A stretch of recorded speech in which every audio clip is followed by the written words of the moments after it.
Hello, my coloring friends. Today I'm here to do a video that was requested by Sarah from Chronic Coloring Down Under here on YouTube.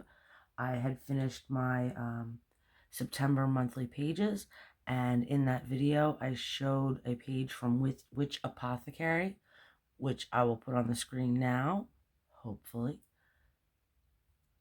And when she saw it, she had asked me if I could show how I did the mist that I did in the crystal ball.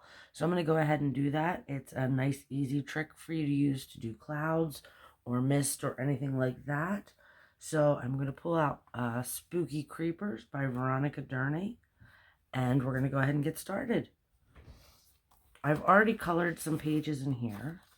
So I thought this would be the easiest and quickest way to show what I'm talking about. So we already have clouds on this page. The whole top of it is clouds. But we could do like a low mist coming over the ground on this, which is the exact same thing as we would do with the clouds. And I will do clouds at the end just so you can see how to make them more like puffy as opposed to tendrils of mist. So I have my Dollar Tree glass cutting board. I'm going to put that down here next to me, which is a little bit out of frame, but close enough. I have Anita's all-purpose acrylic paint, super cheap. I think it's like 50 cents a bottle. I'm just going to give it a quick shake, and I'm going to place my paint on my cutting board. So I have that, and then I have this stencil brush, and my monitor today is going a lot slower than my filming, so bear with me while I try to figure out if I'm in frame or not. Something might be up with my internet. I am just checking my stencil brush because I did not wash it after I used it last night. So it has a little bit of green in it, which I don't think is bad. It's actually going to kind of give us a nice color here. I'm just going to tilt this.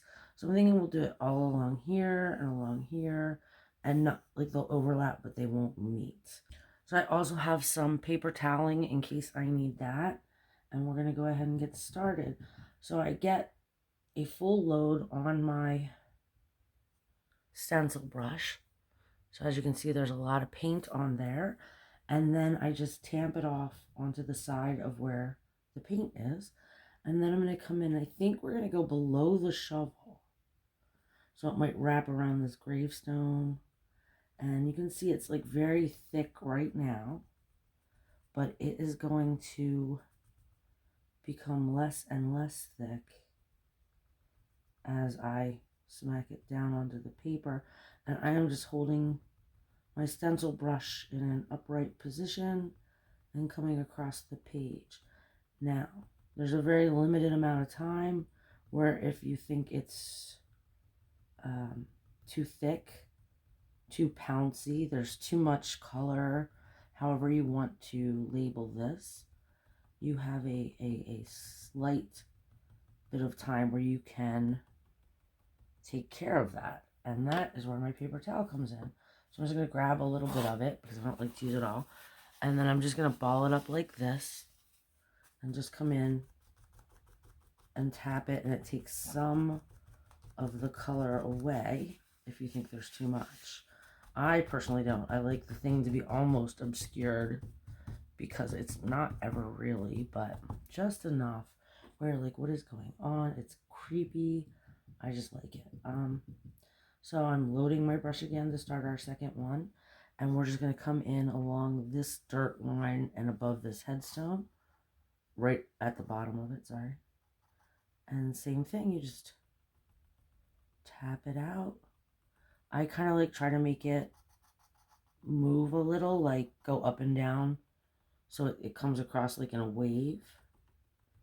Because I think that's how the fog would look. I don't know for sure. Never really studied it.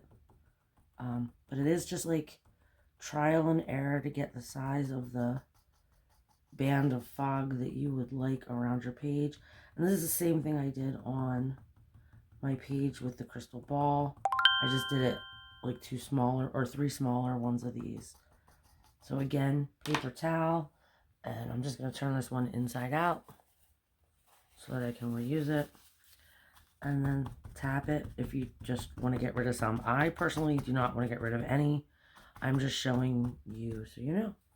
And then if you want, you can do this forever. I mean, it can be overdone, I think. But I think I'm going to leave this like this.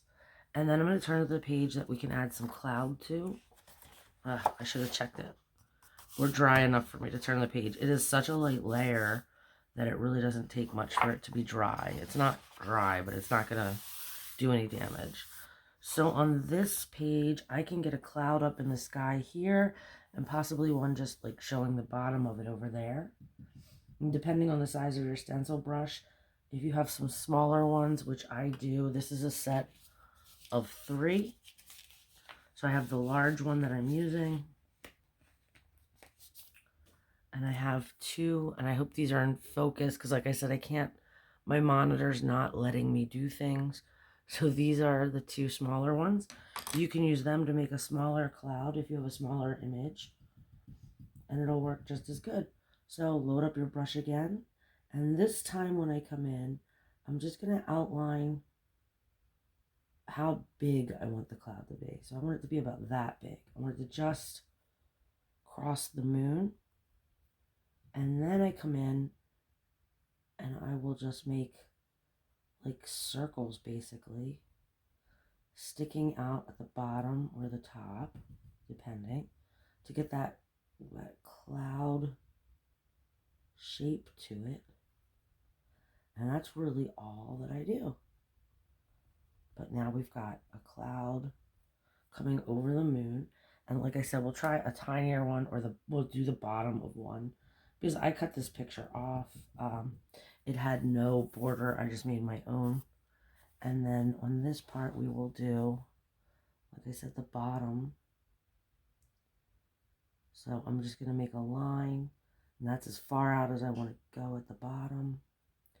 And then I'm going to come across with my little bigger than a half circle. And so that we still know it's a cloud and not an attempt at the moon, we'll just bring it up